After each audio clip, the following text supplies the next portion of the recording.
I am on the yard here at Oakley getting a load of urea again. I'm going to be taking that out to Morrilton, Arkansas, which is 50 miles away. Good thing about these loads, should be percentage. So all total, I think it's 70 or 80 miles. And I'll probably pay the truck about $400, $500, $600 if I had to guess. They're dropping it into the hopper with the loader, coming up the conveyor and into the trailer.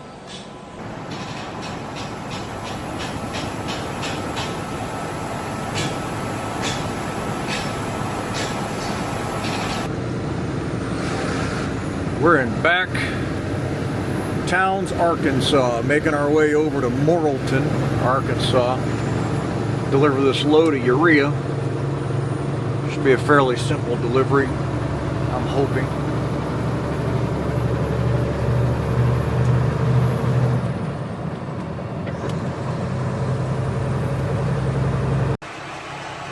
We're unloading into their bin here. I don't have the camera up inside because this is going to be a very slow offload. But this is a coal chute delivery onto a conveyor going into their bin.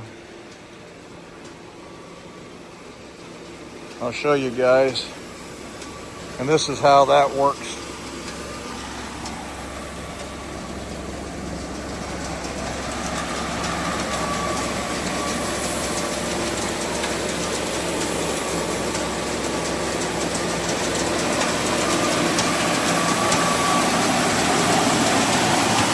Drop that.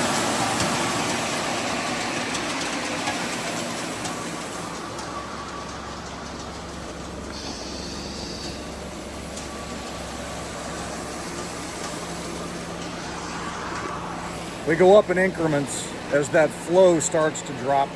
You saw that one turnbuckle was out. We drop it so we don't tear up the conveyor because it'll hit it when you raise the trailer.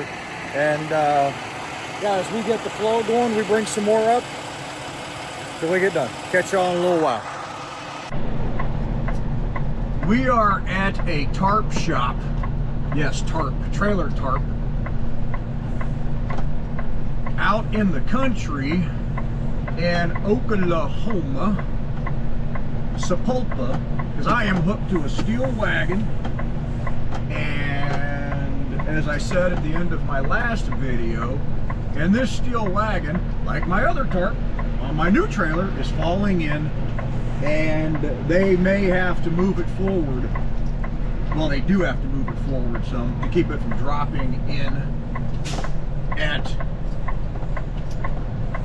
the front where the arch bow is.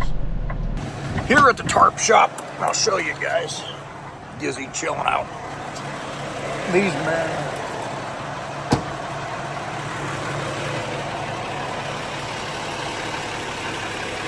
I have the steel trailer, and this is 3D tarp, 3D, just like a 3D movie, here in Sapulpa, Oklahoma. Little country road, little country tarp shop. Super nice guys. They were here promptly at 8 a.m. when they opened, and they started working on this right away. What they need to do is slide the tarp forward about 4 or 5 inches and pin it up in the front. And ironically, it's the same thing that I had to do with my aluminum trailer when I had it at the tarp shop. So they're on it now. I don't know if you can see up top, the problem is, see there the tarp is dropping in behind the arch bow. So they need to get that to where when it rolls, it goes over top of those ribs right there. And so that's what they need to work on. And that's what they're gonna get fixed. So it shouldn't take them long. Great guys, knocking it out. But we're going up the road, probably about 10-15 minutes, if that, getting a load of pipe and taking it to Alliance, Ohio, delivering it either tomorrow afternoon late or first thing Friday morning, and then heading to the house. And ironically enough, Alliance, Ohio is where they build these trailers. It's where our Mac trailer is, MAC. East Manufacturing is in Randolph, Ohio, not far from there. And then Trailstar trailers, also end dumps, are made in Alliance, Ohio. So it's a big area for the manufacturing of these types of trailers. Like I said, we're gonna get that empty, get that pipe delivered over the next few days and head home. So catch you guys in a little bit. Gonna hop back up in here and get some things squared away. We are here to load in Sand Springs, Oklahoma. We're getting stainless. Taking that up to Alliance, Ohio, as I just previously said. So I'm assuming he's going to be using this grappler. He's moving the magnet right now. I would imagine he'll come back to get this.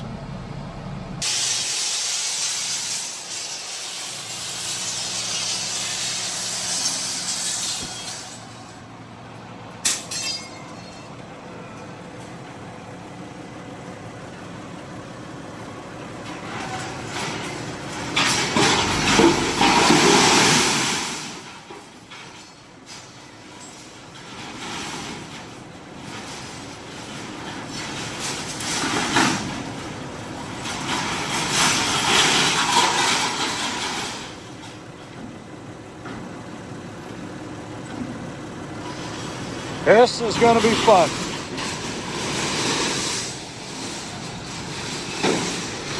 Big stainless.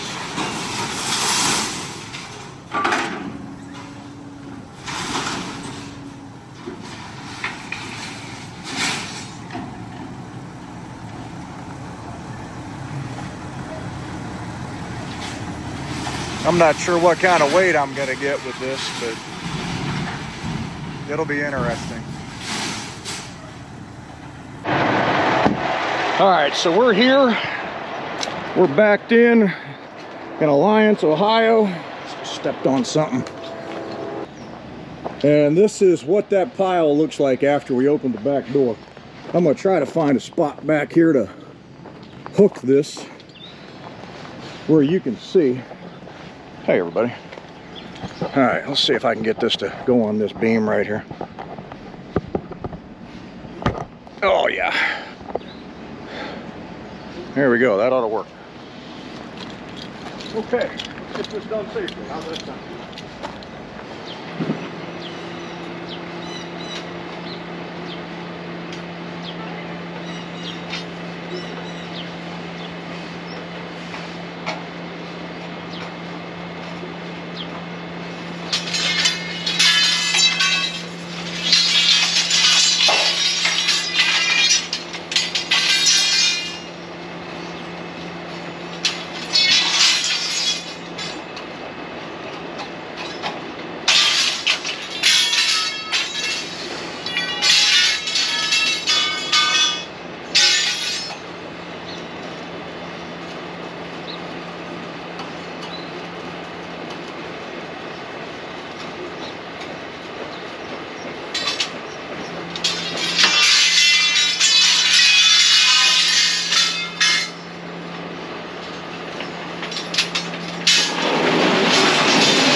Okay, guys, successful, safe delivery. And here we have the pile going down through here. This gentleman's name is Roger, and he said he's moving back to West Virginia in a few weeks. Good for him. But that came out nice and flat, didn't it, everybody? Woo-wee! We got it. But you know, something really cool. I just said a couple of videos ago that Oakley gets great service, but I also am biased and I think we give great service. Roger was just letting me know that he gets Oakleys in here often and that they are nothing but professional guys compared to some other companies that come in that are rude, and honestly his exact words said they were assholes. And I'm glad that we can pride ourselves on being good customer service people. Roger's a great guy. We're gonna get this done and get out of here. Okay, we got a good little sweat going here. It's humid in Ohio today, but we got this done. Wrapping it, getting out of here. Gonna go back over to that scale way out. This guy's having a fit. Hey, bub. He is ready to go home, guys. I'm not gonna lie. He's had enough fun for 10 days. So, all right, we'll catch y'all down the road. We're gonna get moving and get out of here. All right, everybody, we're out running some errands.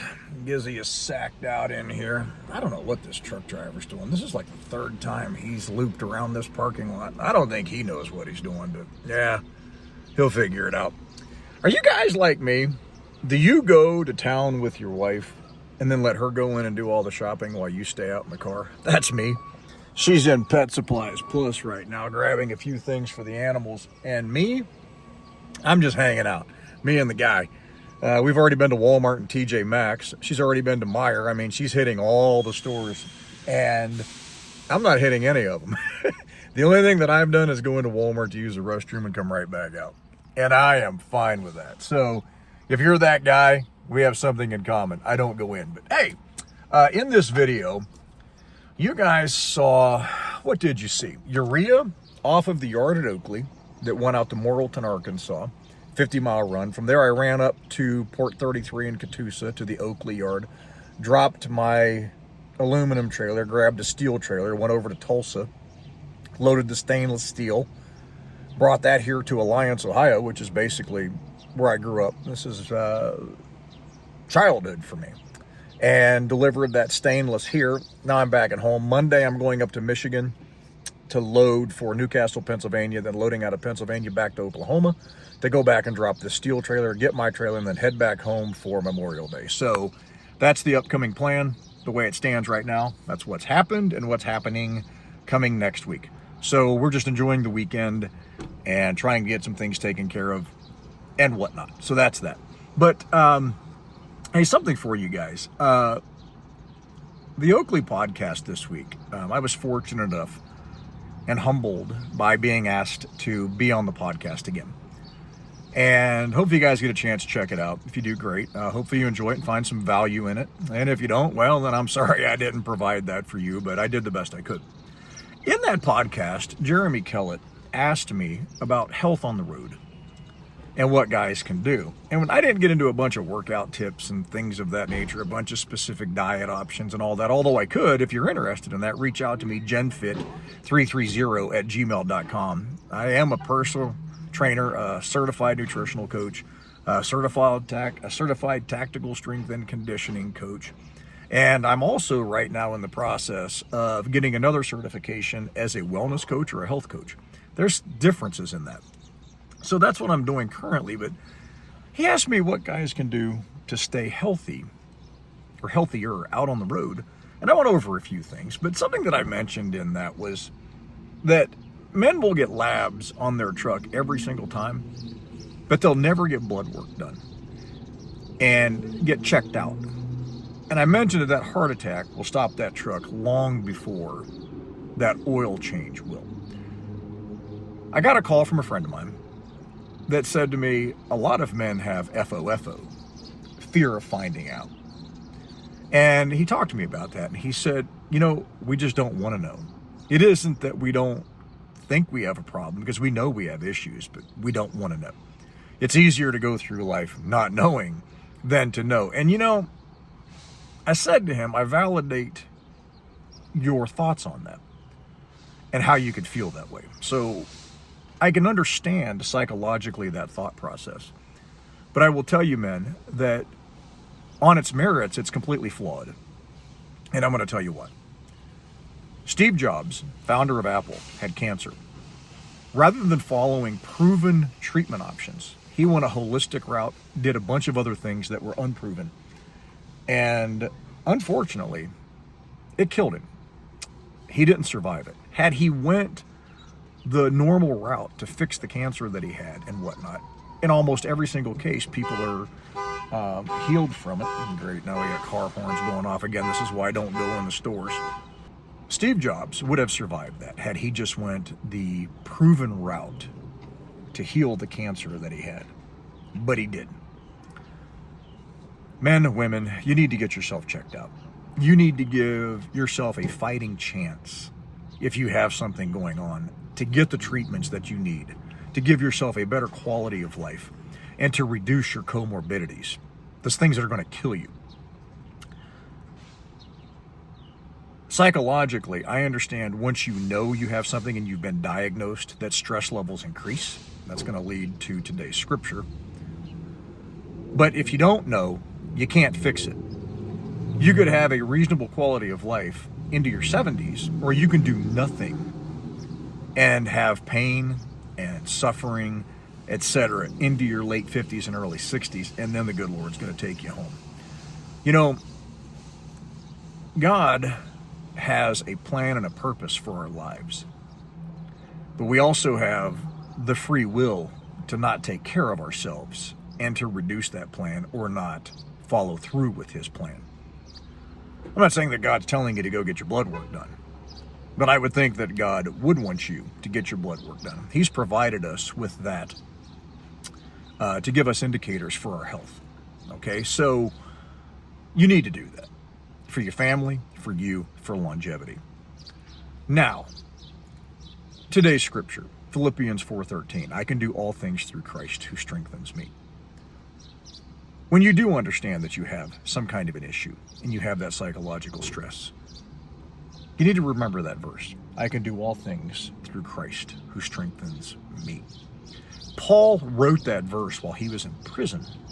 He had been imprisoned in a horrific environment for a very long time, but he never lost sight of his faith. He never lost sight of the fact that it was God and Jesus Christ that gave him the strength to endure and to make it through those difficult times. And that's exactly what that verse implies.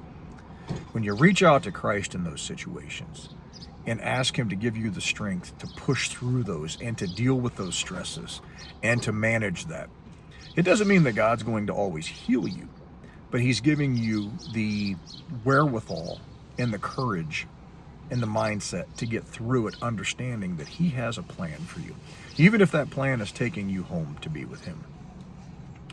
Let's not lose sight of this. You know, we all struggle out here. We all do. Whether it's psychological issues, you know, we have right now more people on SSRIs and antidepressants and some type of psychological medication than we have ever had in the history of the world. We have people that are taking more medications for physical issues and aches and pains and this and that than we've ever had in the history of the world. We have in the United States of America the most obese society that we have ever had in the history of this country. The food choices, the lack of discipline that we have, the lack of exercise that we have in this country, it's horrific. And it's leading to a lot of health issues, many health issues that people suffer with, and also psychological issues that come from that. So remember, Philippians 4:13, I can do all things through Christ who strengthens me. He gives you the endurance and the ability to get through those tough times. But he also expects you to do something about those things. Get yourself checked out. Go get your labs done. Go get that good physical. Get that test done. Get the treatment. Get yourself squared away. If you're grossly overweight, man, I've put on some weight. Women, I've put on some weight. My diet over the last few months has been terrible. And I've gone from 190 pounds to 219 is where I was at. And I'm like, this is crazy. And it just creeps up on you. And before you know it, you're up there. I'm like, wow, I have the knowledge of this. I literally have absolutely no excuse. I have recently kicked it in gear to get myself back where I need to be. I've already dropped 5 pounds. I'm down to 214 right now. My goal is 180 to 185, and I should be there by the end of summer. My goal is 2 to 3 pounds a week through diet and exercise. Remember, you have to eat properly. Whole foods, okay? Eat the food that God gave you, not what the factory gave you in a box and a bag. That's not food, that's a product. Whole foods, vegetables, meats, etc., okay? Get some exercise. Get out for a walk. A walk is the best thing for fat loss. Weightlifting is the best thing for fat loss. Do some resistance training. It's good for you. And don't say I'm too old to do that. You're never too old. Actually, it's more encouraged for people that are older. You know, there's studies that have been done to people in their 70s that started a resistance training program, and it was unbelievable the progress they had and the changes that they made. Hope you've enjoyed. Gizmo and I are going to get down the road. I'm actually going to get out for a walk later. Looks like a pretty nice afternoon. I'm going to try to get out for an hour walk. Practice what I preach. God bless you. Take care. Peace out.